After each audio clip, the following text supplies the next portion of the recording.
How do you have a non-political interview with a politician? Find out how I did in this interview with Congressman from the 7th District of Virginia, Congressman Dave Brat.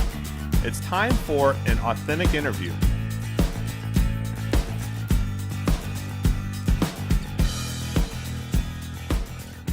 Over a few weeks, I had been trying to connect with Dave Brat's staffers to ask about considering being interviewed at the next authentic interview. This is last spring of 2018, so that you know. And I happened to be having lunch at Tavern 19 at Independence Golf. And I was in the meeting, about a half hour after the meeting Dave Brat ends up walking in with not only his staffers, but also some government officials.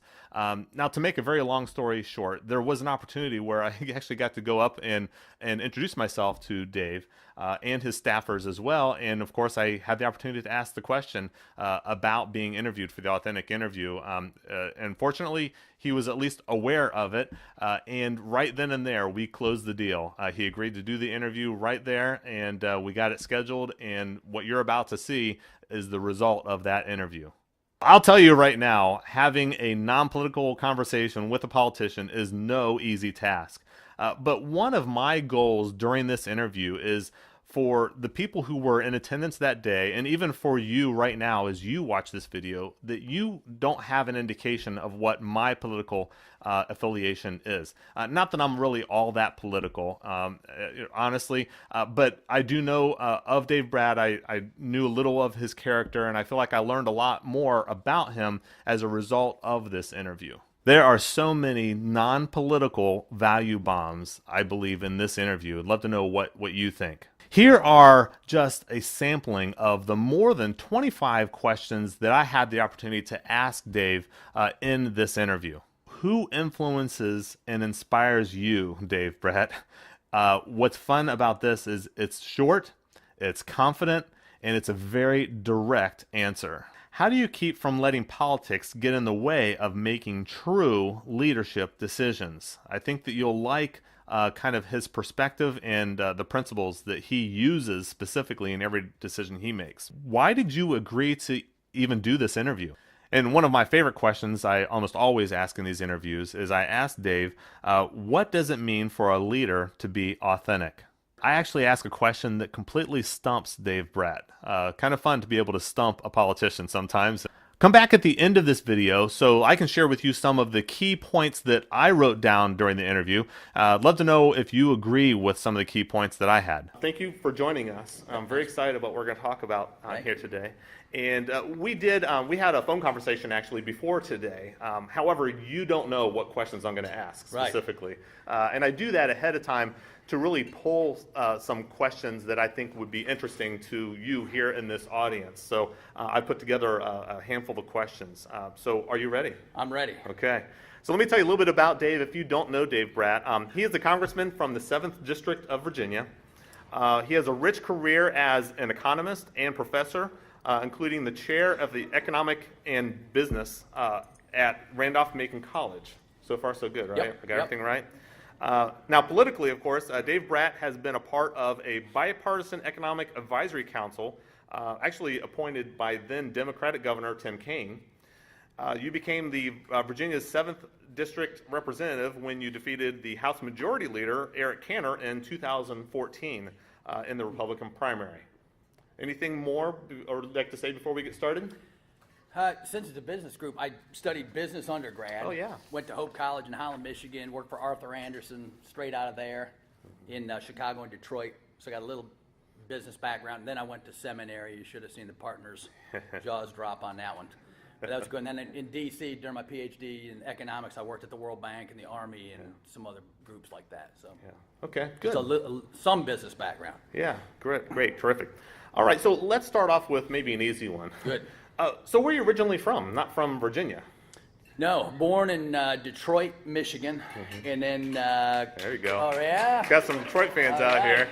Yeah, go blue, go blue. Now that Virginia's out, I can say go blue. Yeah. And then Dad was a doctor, Mom was a nurse, moved to Elma, Michigan, right in the middle of the mitten. If you're from Michigan, you go like that. Oh, yeah. Right?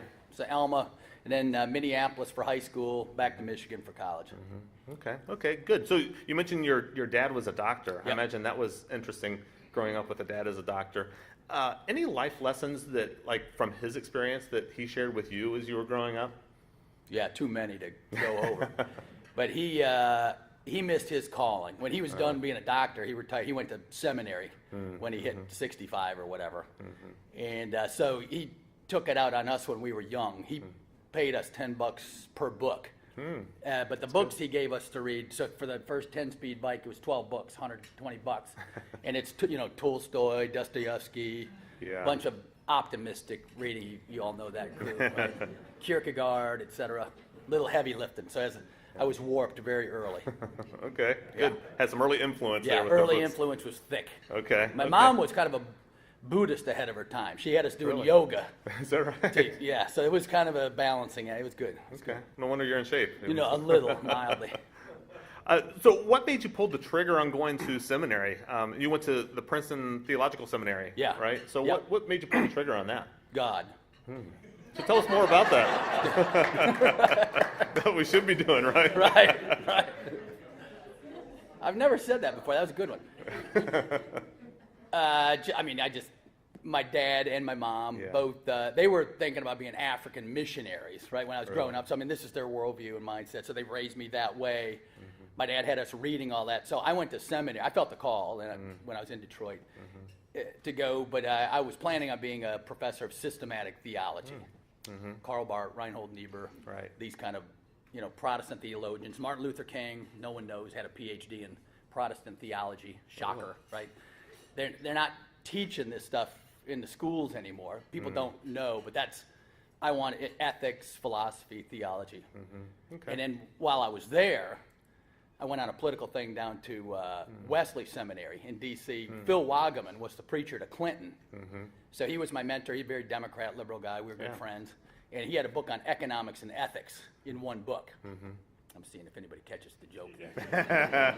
And he was serious, right? Economics and ethics in one book. And so that is systematic theology, right? Yeah. The economy, religion, politics, the natural sciences, art, it all fits together in Western Civ until recently. Now everything's falling apart. Wow. Do you use what you learned in seminary in your role now as a congressman? Oh, every day. Yeah. Every day. You have an example maybe where you do that? Well, it's just systematic, right? In D.C., you're rewarded. If you're Republican, we just passed the worst budget in Western Civ, and no one's happy with it. And so if you're not systematic about things, right, if you just vote yes up there in the swamp, you get more checks and more supporters. It's easy to vote yes, right? Just yes, Right. yes. Everybody likes you. Are you for this program? Yes. That group likes you. You get checks from them. You get money. Yes, right? But if you're systematic, we're passing $21 trillion in debt. The mandatory programs are broke. Medicare and Social Security are bankrupt in 2034. That's the year kindergartners graduate from college. And we're $100 trillion light on payments to those programs, right? We're $100 trillion short. It never gets mentioned. So if you're systematic, life's not so easy, right? So then I'm the Calvinist that says eat your spinach when it comes to $100 trillion, and people go, well, that's not a happy message, Dave. And I'm like, It's the truth. I ran on economics and ethics, right? Yeah, So I ran on trying to do the right thing, and that's not always easy. So talking about pulling the trigger, like what made you pull the trigger to run for Congress of all things? That was well, if you do economics and ethics, right? Systematic people in those fields include Adam Smith, right? Moral philosopher from Scotland, who's the founder of free market economics, right? So he's first of all a moral philosopher in Scotland. And then you got Karl Marx, right? A Jewish philosopher, one of the most liberally arts-trained people that founds Marxism, communism, whatever it is, right? And so these are moral visions, right? Economics and ethics. And so eventually, if you spend enough years doing economics and ethics, you're going to end up saying, okay, I've taught it, now it's time to do it. And so then I started running. I worked for Senator Stosh here. He was the head of Senate Finance, and he had me help out on some education stuff. And so I was thinking about running maybe for his slot when he was done. And then this machine thing said, no, you can't do that. So I said, well, I don't know if I like this machine thing. So then a few years later, another slot opened. I was looking at that one, and the machine said, well, you can't do that. Yeah. I didn't learn about that in 8th grade social studies, about this machine thing. I just learned that you should, if you want to help the country, you run. So I was like, well, who's this machine thing? So I'm just running. I'm going to run against the top. I'm going to run against the whole thing. And so I ran for the whole thing, and who knows how that happened. But I think I know how it happened, but that's right. Yeah. That's So with the confidence in that was just that you kept being told the machine says Yeah. not to do it. You're like, well, you're tired of hearing that. That's what I hear you saying. Right. So let's just go for it and see what happens. Yeah, well, and the machine part is now called the swamp, right? In the last couple years, and it's not partisan, right? This was Bernie all the way through Trump, right? This was the whole country said the swamp up there needs to be fixed, right? And so I knew that all the numbers are going in the wrong direction. It's for 10 to 20 years. Yeah. And so it was just a combination of all those factors. Hey, I think something needs to be done on these. No one's talking about it, and so that was the goal. So if you didn't run for Congress, what do you think you'd be doing today? That's a crystal ball question I'd there. be out there playing golf. Now, I'd probably be teaching economics and ethics, right? And now that I'm in office, that seems to me still the project that is more important than anything, right? The kids coming out of high school right now, how many of them know what a business is? How many of them have a good working understanding of what a business is? Right? So we're paying $14,000 a year for 13 years, and the kids don't know what a business is. Right? And half of them aren't lucky enough to be able to go to college. Right? So the lower income, they're stuck. They're at a dead end. We haven't taught them what a business is. I mean, it's just, so that's why I did that in the first place. It's huge. Yeah. And then any religion taught in the first 13 years? Any ethics? Any philosophy? Philosophy is the nice intermediate zone, right? You can teach Aristotle without being overly puritanical. That was the promise, right? Let's just all compromise. We'll all teach Aristotle. Princeton Seminary, where I went, right? The seminary moved voluntarily across the tracks, gave Princeton to the secular world for free, right? And said, will you guys please teach Aristotle or, Kant or, some nice secular ethics at least? And that was kind of the handshake. And that has not happened, of course, right? Same with Harvard, founded by a bunch of Calvinists. Same with Yale, Stanford. I go down to Michigan, all of them. Yeah. So we got some work to do on the educational front. You're still in charge of that, by the way. Right? At the local level, you have power to affect your education and workforce skills and all that. Yeah. And businesses are not doing that. You need to do that. You're in charge of your local education. The Fed only funds 10% of education. Right? The state's about 45, local's 45. So you can have a huge impact. So you talk about business. What have you found to be the difference between leading in Washington and leading in business? One responds to the price system, the other responds to crass politics, the exact opposite. Yeah. Right? So, I mean, in the Jim Buchanan, Virginia School Economics Nobel Prize winner, right? So he's got books on this, on capture, right? How businesses have been captured, industries have been captured. So we all tell you, in business, you have to respond to consumers, right? And that's, if you don't respond to the consumer, you lose. Government, we don't have to, right? We can use enough money from special interest to almost override the will of the people. Otherwise, how could you end up with a $100 trillion problem, right? And so there's just a total different mindset.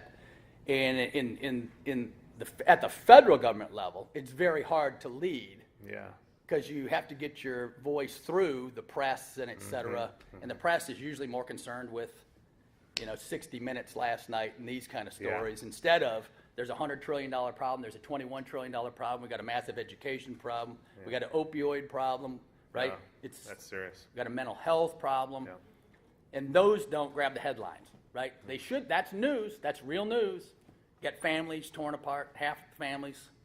That's why the kids have a hard time in school. That's a real deal. Yeah. Well, let me ask you this. Who influences and inspires you? God. Short answer. Staying on a theme. Yeah, no, that's the ultimate source of my motivation. And then, of course, you've got family underneath that, and then you got friends, and then you got political friends, and you got your community, and you got your church groups and the social groups. So it's all, if you didn't have that network as a politician, you get crushed. On a daily basis, you just get crushed. So you need that support system. And the good news is you get it, right? You get all sorts of negatives thrown at you, but you also have a lot of people say, "Hey, Dave, I know you're trying to do the right thing. Keep going. Right. We're supporting you." Right, right. So it's a balance. So in your pre-political career, can you think of maybe one of the worst leaders maybe that you've worked for and maybe learned something from? I mean, I can tell you in my career, I worked from some great leaders, right? And I've had some that, oh my gosh, like this is just not how to lead. But I've ended up learning from those bad leaders. Any examples you can think of like that? No, I had plenty.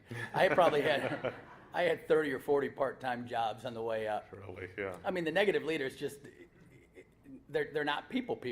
Yeah. They're trying to Yeah. do something for them or their narrow self-interest to make money for themselves and move up, and they're not looking out for the people. Yeah. They're not positive. They're usually negative. Yeah. Psychology, and I mean that's just if you get a positive person, usually that's a winner. Yeah. Usually that is the main thing I focus on when I hire. I want positive people. Right. That are looking out for everybody. And I got a great staff. A few of them are here with me. Go look at them, right? Lisa back there. She's all energized and totally positive all the time. And Zach over here, he does constituent work, just rave reviews, right? Yeah. Veterans, immigration, helps folks, passports, all that kind of stuff. You meet my staff, you'll see the positive outlook. I often say, I mean, you can tell those leaders from a mile away, right? Yeah, I mean, yep. and it can be hard to stay behind them, but it's also fertile ground to learn what you don't want to do Right. as a leader. That's right. That's right. Yeah. Yeah. Okay. Good.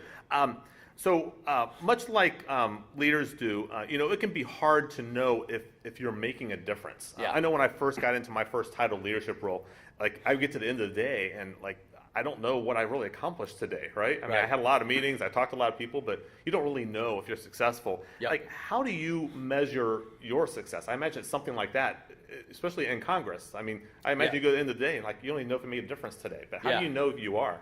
No, it's brutal in those respects, right? Because the Republicans have goals of fiscal responsibility and these kind of things, and on paper, we're not hitting the target. Yeah. And so then you want to give up and say, oh, woe is me or whatever on a bad day. But then you ask yourself the question, what am I doing, right? And so I'm a member of the Freedom Caucus, right? And folks, we're supposedly conservative. I don't think, or very conservative is the label that gets put on you, right?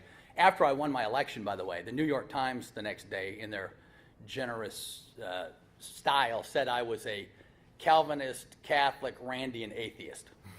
Right? Really? So that's the press for you, right? They didn't call me for an in-depth dive on each of these topics. So you just get pigeonholed, right? So I'm a Calvinist, Catholic, Randian atheist in the New York Times, which a few people read, right? I mean, there's a few. And then that gets thrown out to the blogs, and then they get creative with negative language on all of those. And so it is important to reflect on what are you doing. And sometimes the best you can do is block stuff. So 1/5 of our economy right now is Obamacare, right? So that all the promises where prices are going to go down and there's going to be more coverage. You can keep your insurance, you can keep your doctor, I don't think that happened. And so my own side put in a bill at first. I opposed the White House and our House leadership because the price kept going up at 20% under our proposed change, right? So then our group went to work on that. We got the price to at least come down a little bit. And I talked to Paul Ryan. I said, isn't the goal of this thing to get the price to come down? He said, yeah, that's our goal. I said, well, here, we got a few ideas. Yeah. They listened. They put it in place. The price would have come down a little bit, right? Still not enough. You're all in business. Our price is coming down or going up by 20%. Right? I mean, that's every single person in this room will tell you what's going on healthcare costs. And everybody here, business is often treated as the bad guy, right? In education, especially higher ed. Everybody I know, and I know a lot of people here, treat their employees like their family. They want to give them, they used to give them full health care. Yep. And then about 5 or 10 years ago, it went down to half. And then 2 years ago, it went down to 25% or zero. And that's the trend line, right? And people will tell you if I'm making stuff up, and I don't think I'm making stuff up. And so that you look at what you can block, and then on tax, started off pretty good on tax. White House leadership, pretty good, but the House bill didn't do enough for small business.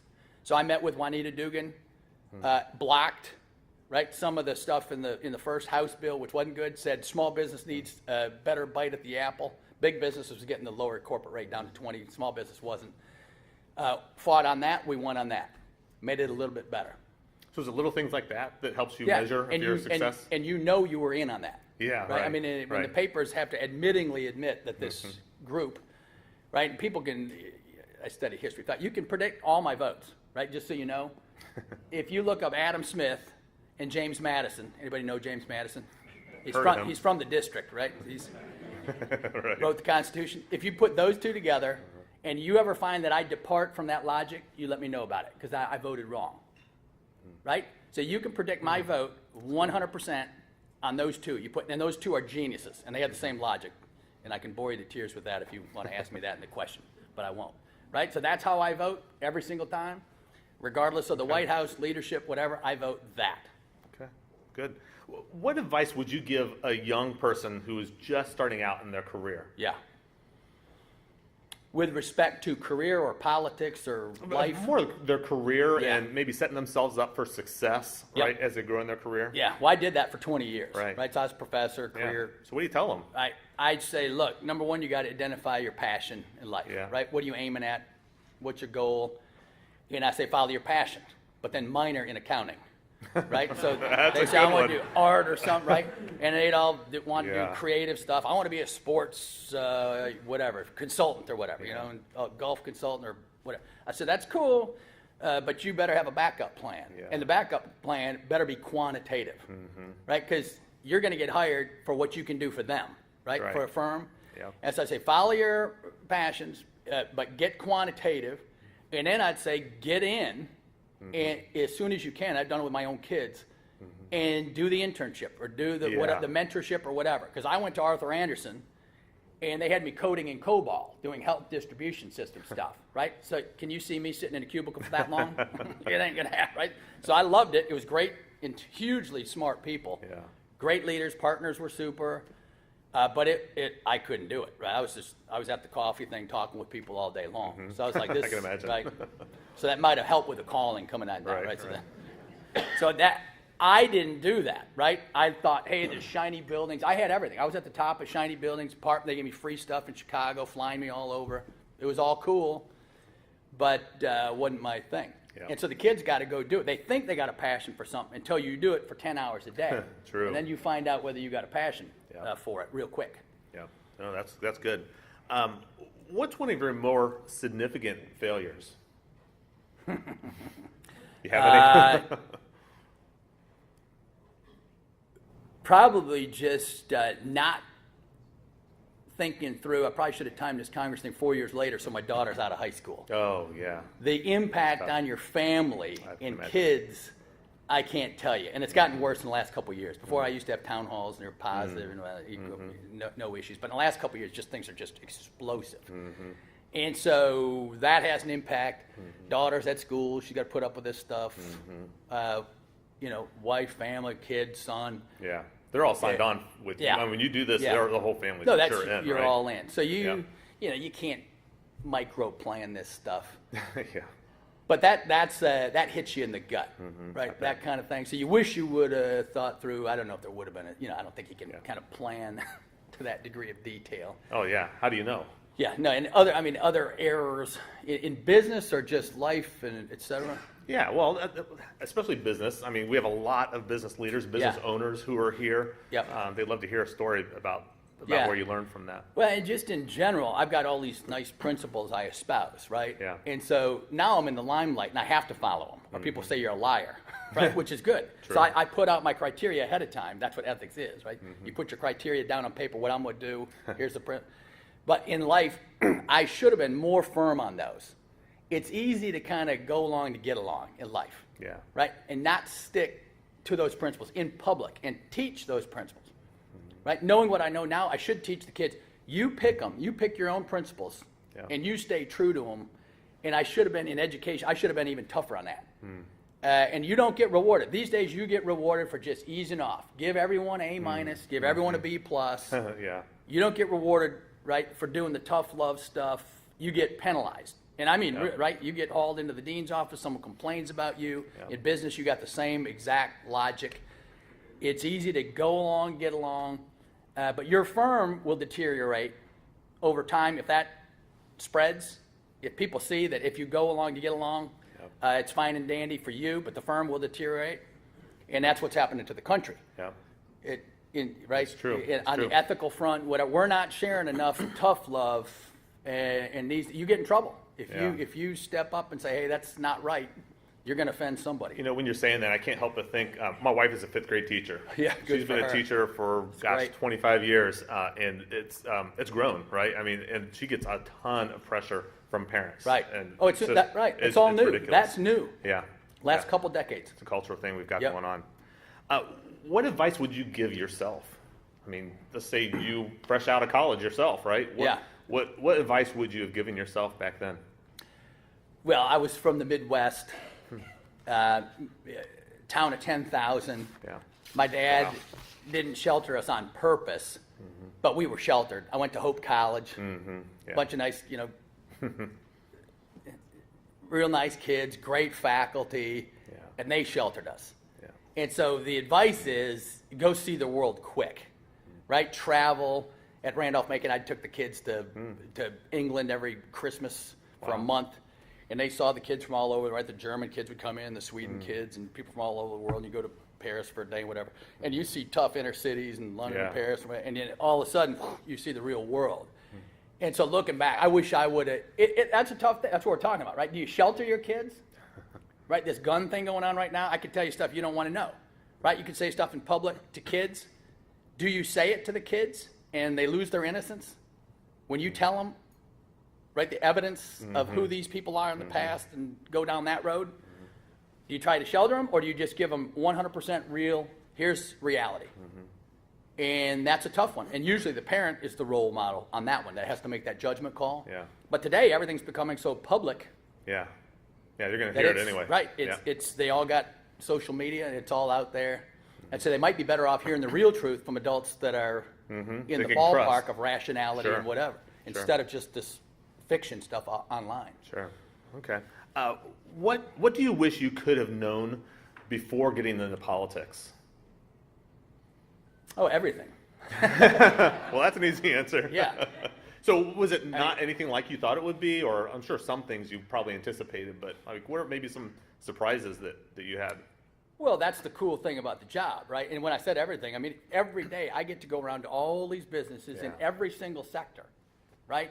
National defense, consumption goods, investment, capital equipment, huge equipment, small equipment, right?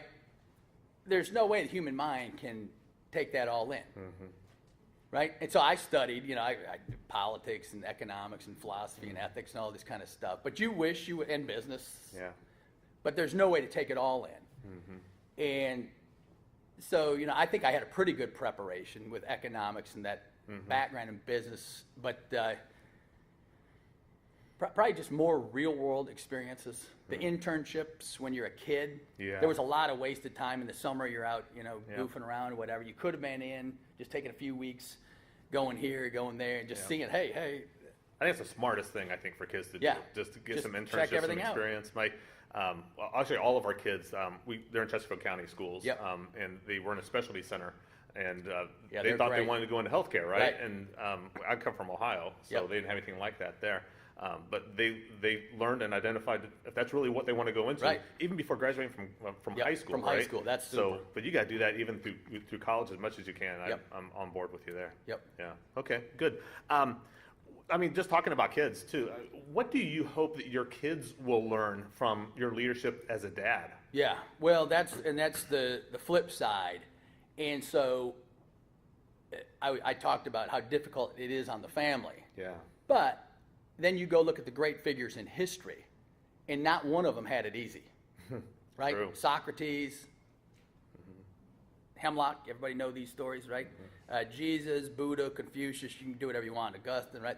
All of them brutal, right? The founders, Martin Luther King, Gandhi, right? You just go through them. No one had an easy life. And so on the one hand, my kids get hit, the family gets hit, but on the other hand, it builds character and probably a good life in terms of what the good life is supposed to be, right? So the good life is probably not about having a cotton candy sugar high, right? Feeling happy all the time. Yeah, I'm happy. Wow, right? That's probably not it, right? So life is a little deeper, and so there's the downside. your kids are getting hit, but hopefully they're getting hit seeing dad stand up for what he believes in, the principles. If you get hit, you get hit. But they see, hey, hopefully I'm modeling those people I just talked about. Right. That's what I'm trying to do. Right. And so we'll see. Yeah, think about this. Yeah. How do you remain productive? I can only imagine what your days must look like. You're all over the place. You're traveling. You're going between here and Washington. Do you have routines or systems? I'd just be really interested to know, how does someone like you you've got to have a massively packed calendar? How do you remain productive? Yeah, and so productivity is hard to measure. I mentioned blocking some stuff. Yeah. But my usual thing, I came out of academia, and I said, look, I'm running on what I'm running on. If it works and people like these things, they'll decide, right? And so my productivity, you're 3 weeks up there, 1 week back home with the family, right? The 3 weeks, you're up 4 days, and then you're back. On the weekend, you work in the district, going around meeting. But the productivity thing for me has to do maybe with education. So for me, after the budget blows up, I try to get on every media thing there is to educate the American people where there's a way forward.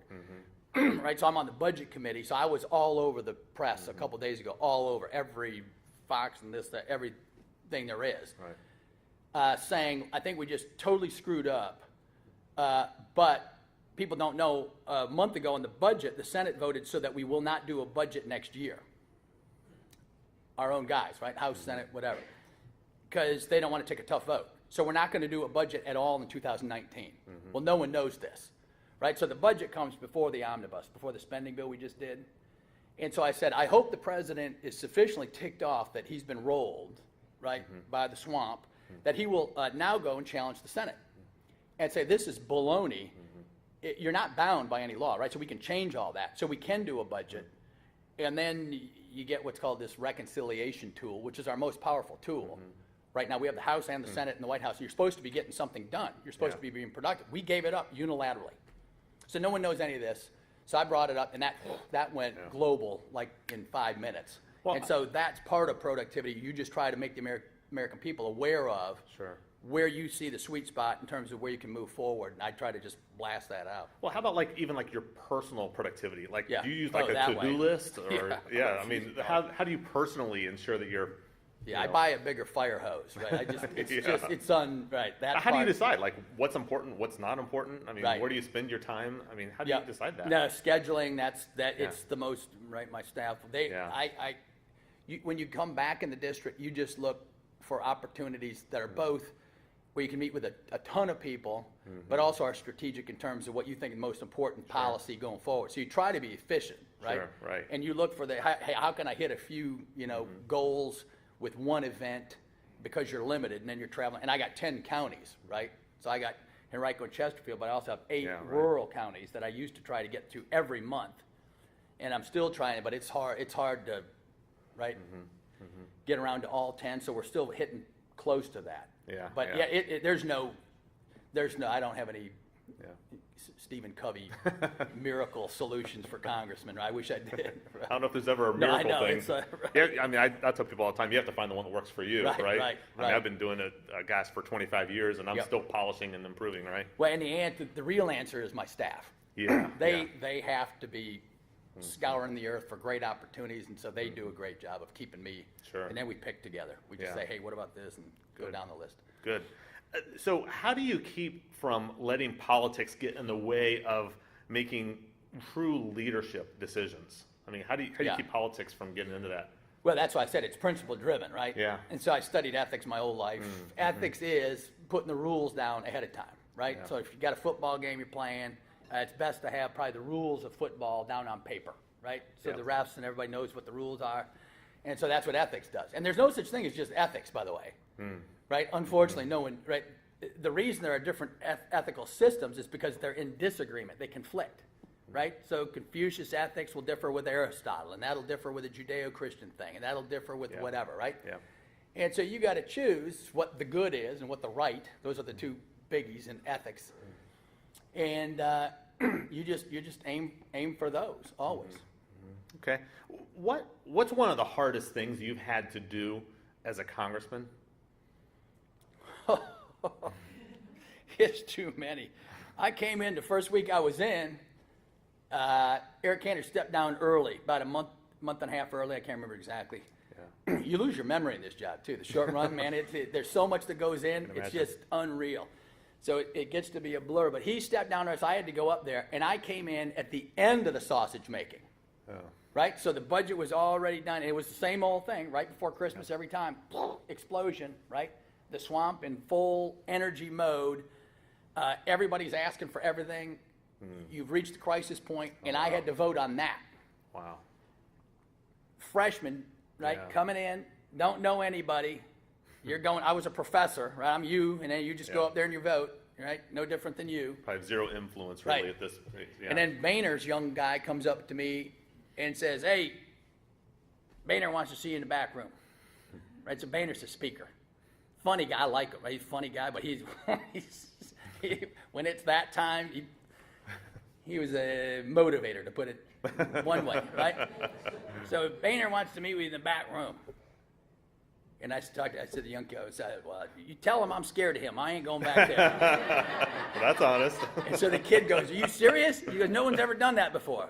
Well, I said, well, I'm not anyone. I said, I'm scared. So if these guys are tougher than me, that's the way it is. But I ain't going back there. So I didn't go back. And Boehner, he'd always make fun of me. Brat, be careful who you're hanging out with. Right? He's rough. But he's a Midwestern guy. He came in like me. Yeah. So I think he had a little bit of a soft spot. But then, you get up the ladder and you get tough. Yeah, I bet. So that was a tough. And so the senior guy. So the senior guys, I was a little scared. I thought they might be upset. I had a big win, right? So the senior guys, but they all treated me real good, and they gave me counsel the first week I was up there, and they said, never vote against a rule, and never vote last. Right. So you hear this counsel, and you're like, oh, whatever that means. Well, that first vote, that was a rule vote. And I'm watching everybody, and they're all horse trading. I'll give you a bridge if you can do this, right? Yeah. For real. This is the way it works, right? Because it was dead even. And I'm so fascinated. I'm like a professor, right? So I'm just watching the board, and I realized I hadn't voted. So it was like 212, 212, or whatever, then I'm just making, right? And I was it. That's why Boehner's young guy hit Brat in the back room. And so I voted on principle. It was a bad budget. I voted no, blew the whole thing up. Gosh. But then they started sorting it out. They don't do the gavel, right, when everybody votes. Then they start offering bigger bridges, right? So then they got the vote to come back. And then the American people see that, and they get really cynical really quick. Yeah. And so you try being that person, right? The sleep that night was... People know you now. Yeah, right. That's right. That is correct. Right. I'd be curious. I mean, just being in Congress, who's maybe one of your most favorite people you've had an opportunity to meet? Yeah, up there. Yeah. Well, not necessarily up there, but at all. I mean, you get to meet a lot of people, I'd imagine, right? And probably people you would have never imagined you'd have the opportunity to. Yeah, the Pope. Yeah, that was good. Yeah, I bet. Right. No, you get to see all sorts of. I mean, my favorite, Jim Jordan is my mentor from Ohio. Yeah. Just super. He was all-American wrestler 4 years in a row. Really? And he's just a leader. I mean, this guy's just phenomenal. He's always upbeat, always positive. I'll be having a bad day. Brat, come on. Let's go, Brat, come on, let's go. I mean, he's just always just pumping you up, positive. Come on, Brat, you know what the right thing to do is. Let's do it. Right? So and there's a bunch of people like that. And it's people think we don't get along with the other side. We get along. We work out in the weight room every morning. All Democrats, Republicans. We're joking each other. We're debating the Bible down there, ethics. Yeah. I got a Jesuit Democrat buddy. We're always debating theology. Kennedy comes in every morning. Joe, young guy, big red puffy hair. He says, Brat. He says, you found a free market up here yet? Every morning. I said, nope, still looking, Joe. Because he knows it's a joke, right? I mean, it's like both sides know the truth. Yeah. And so... Yeah, that's the good part. I love the people part. The press doesn't cover any of that. We all get along. Not one. Right? I mean, there's real leftists. Yeah. Well, right? I disagree with them on everything. Yeah. Right? 180. I disagree, but... So is it something like the sheepdog and the coyote on the cartoons where they check in and now they're fighting, right? But beforehand, they're friends and shaking hands. Right. And even when we fight, they don't personalize it. Oh, yeah. against me. And I've never personalized it against them. I don't think I ever have, right? So the seminary thing, I don't believe in doing it. They don't do it. But then the press somehow turns it into, and then the blogs are just almost evil right now, right? Yeah. The hatred out on the blogs Well, anybody can gets write your kids anything. off it, right? Yeah. It's just vitriol. Wow. And so that's how that goes from everybody gets along and you can just debate policy. And I'll hit people hard on policy, right? If I think they're wrong, I'll say, look, this is disaster. Yeah. I'll hit them hard on that, but I never personalize it. Yeah. And I don't think anyone's personalized it on me either. So I've got a personal question just between you and me. Good. So, I mean, you agreed to do this interview. Yeah. You didn't know me from Adam. You had Yeah. no idea who I was. Why'd you agree to do this? Well, I like talking to people. And when I used to have town halls all the time. Yeah. And it was all fine and dandy, right? And then once President Trump won, boom, right? I don't know. Pete, have you seen my Chesterfield town hall on video yet? If you haven't seen that, go. It was a debauchery fest. So 700 activists. I tried to speak, couldn't get a word in edgewise. Yeah. The crowd's booing the preacher while he's praying, launching F-bombs at the pastor while he's praying. Right? So 700 people. I started a sentence, couldn't speak. So for an hour and a half, I sat there, smiled. And so, why am I with you? Because of that. So it's like, I like getting out. Yeah. I always visited it usually was 70 or 100 people would show up. I got in trouble. The paper would make fun of me, right? For, what's his name? Shapiro would make fun of me. Brat, when I was running in the primary. Brat's going around giving these boring economic lectures, right? For a half hour, 40 minutes on economic theory and ethics and whatever. And people liked it. And so I said, you can go ask these people. They're all coming, right? And they seem to like it. I said, right? So there is a hunger in people for some deeper stuff. Yeah, right. And so if you're going to give me 45 minutes and shoot a video out and they're getting a bunch of people in a room for me, that's a good deal. Okay. Yeah, Good. you're doing great. And this is it's a great venue, great These idea. are my favorite people right That's here. good. So we did get a couple pre-submitted questions from the audience. Good. We had given them an opportunity to send them in ahead of time. And I got a couple of those I want to share with you. So there are a lot of business owners in this room specifically. Some would say that if they knew what would be involved to start a business, that they aren't really sure that they would have done it. I know, right. I mean, I'm one of those, right? Yep. I had no idea what Yep. I was going to, but I'm certainly glad I'm on the other side of it now, Right. And getting Yep. through it. So I'm sure that you would say that you're glad now that you ran for office, Yeah. but if you knew what was truly involved before running, do you think that you would have done it? Oh, yeah. No, that was, I ran on, David and Goliath. My name's Yeah. David, so and I went to seminary, so there's a good book in the Bible with this David versus Goliath guy. I've right? heard that one. And Yeah. Gladwell, y'all heard of Morton Gladwell? All right. He's got a book, David and Goliath and whatever.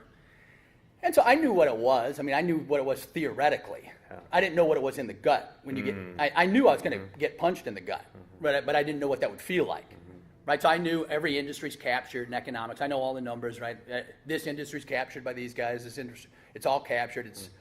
It's bad. Yeah. But the United States system is the least bad of every system in all of human history, right? It's the best, right? It's bad, but it's Still better. It's not as bad as anything else. All of human history was just disaster, right? People made $1,000 a year for all of human history. No government, despots, tyrants, dictators.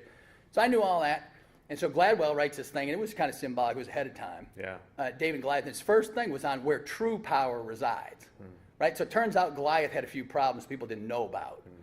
And David had a few virtues and some strengths people didn't know about. And the true power, right, in politics, and Gladwell brings this out in that book, the true power should be in the people, right? And in virtue and good ideas and whatever. So the true power, that's where it should be. I believe that's where it is.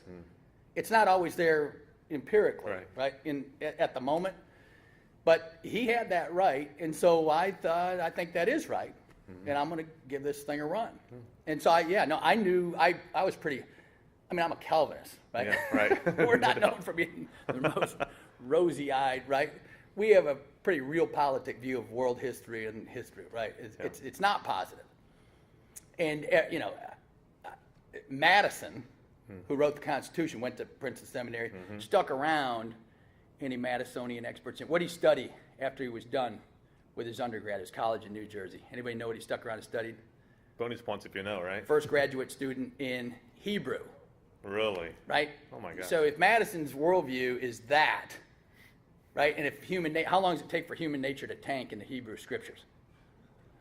2 chapters. Creations, man and woman, the fall, right? Snakes, apples, etc., right? And if that's your logic, which it has been for the whole Western canon is that, right? Aristotle, not Christian, right?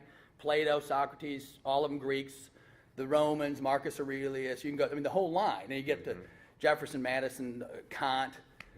Every major thinker in the Western canon, human nature's thumbs down, except for 2, Rousseau and Karl Marx, right? They're utopian. And if you set up a society based on the idea that human nature is intrinsically good, we're all created good, right? Just so you don't get me wrong. Yeah. But in actual performance, you will ruin your society like this. And that's why education matters. And so the kids are growing up today with no ethics. Are you good or bad? Well, no one wants to say a kid's bad, right?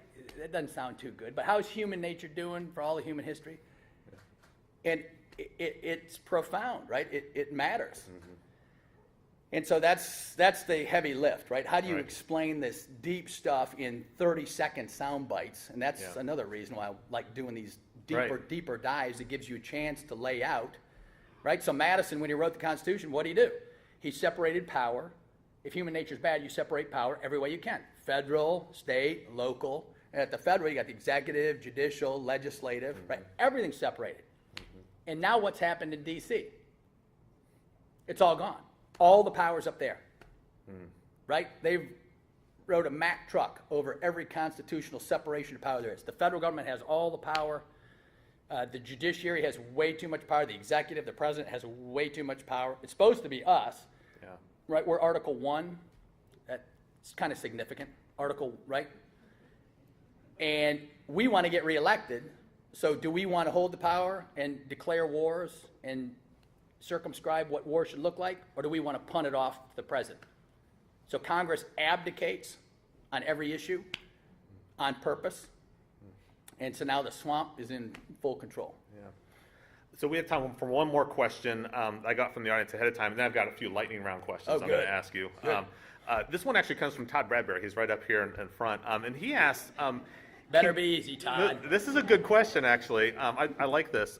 He says, can you give an example of an economic principle that small business owners, they tend to neglect? I'll just start with the Madisonian logic I laid out, which in general I wish small business owners would spread, right? So Adam Smith had the same economic logic that Madison had. So Madison wanted a large number of small factions duking it out. So you don't have big banks and big airlines and big insurance and you shouldn't have that. There shouldn't be any of that right now, right? If you got rid of all that, things would be a lot better for your life right now. And Adam Smith said the exact same thing on economics, right? The free market economics, and people think capitalism, right? They associate capitalism with this grotesque, big firms are in charge of everything, that are greedy monopolists but that's not capitalism. Right? Capitalism is the same as Madisonian logic. Adam Smith said, you want a large number of small businesses duking it out. Right? And small businesses need to make the case for your own existence for antitrust. Right? The Google and Facebook, you see what's happening right now. Right? You have one person in charge of all information flows in the United States of America. I'm exaggerating, but not by much. How do you think that's going to go eventually? It's going to be a disaster, right? I mean, information's flowing from country to country. I can go on, right? So the first thing is just in general, small business needs to advocate for itself politically, right, against big business. And the banks, the small banks that pay across the Commonwealth that pay for the baseball team, shirts and all that, they're going bye-bye, right? They're getting crushed by the bigs because the bigs can afford regulation. So we have $2 trillion in this country of regulation per year. The bigs can withstand that. The smalls can't. They're going under. So first, just politically, and then economics. Do I have advice for you in a business? Nothing more than you would know. I mean, you know better than me about your own business.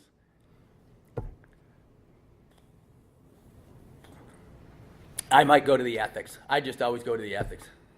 When you're hiring people, I'd go right at that.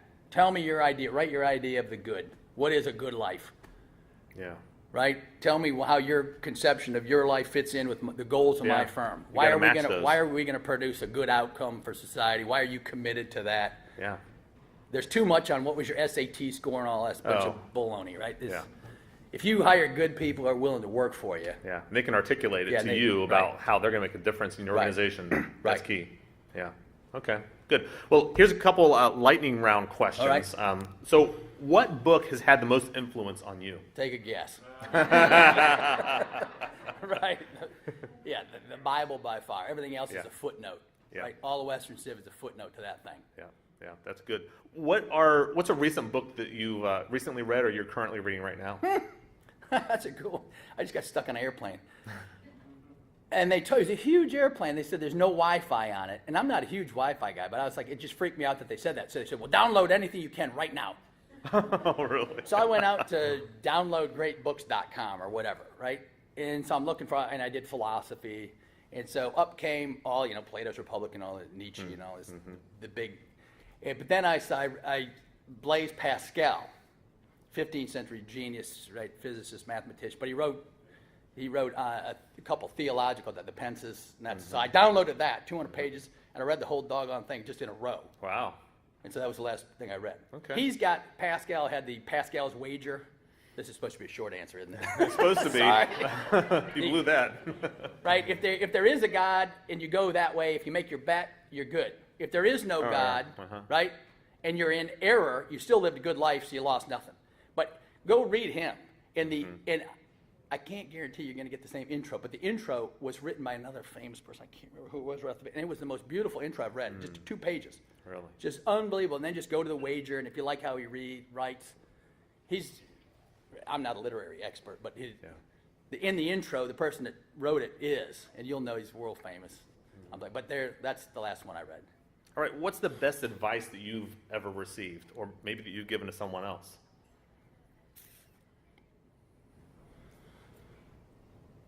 I think it's usually just hang around with good people, right? Was you become the 5 people you hang around with most? Don't go to the company, right? Go get hired by a person.